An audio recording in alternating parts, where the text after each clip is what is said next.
আজকের কবিতা বনলতা সেন, কবি জীবনানন্দ দাশ, কণ্ঠে আমি কৃষাণুপাল।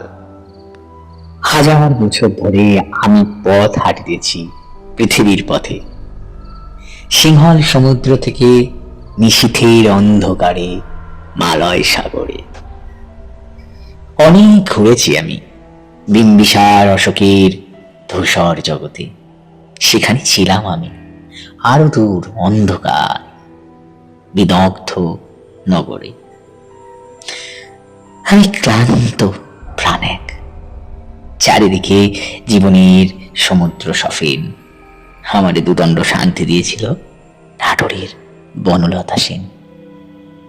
চুলতার কবেকার অন্ধকার বিদিশার নিশা, মুক্তার স্লাবস্থির কারুকার্য। অতিদূর সমুদ্রের পর হাল ভেঙে যে নাবিক হারিয়েছে দিশা, সবুজ ঘাসের দেশ যখন সে চোখে দেখে দারুচিনি দ্বীপের ভিতর, তেমনি তেমনি দেখেছি তারে অন্ধকারে। বলেছে সে, এতদিন কোথায় ছিলেন?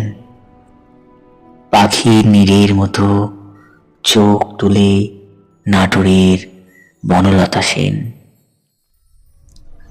সমস্ত দিনের শেষে শিশিরের শব্দের মতো সন্ধ্যা আসে।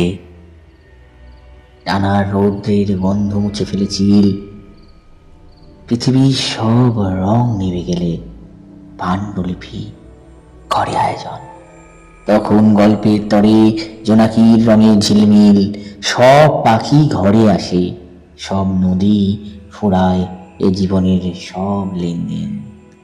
থাকে শুধু অন্ধকার, মুখোমুখি বসবার বনলতা সেন।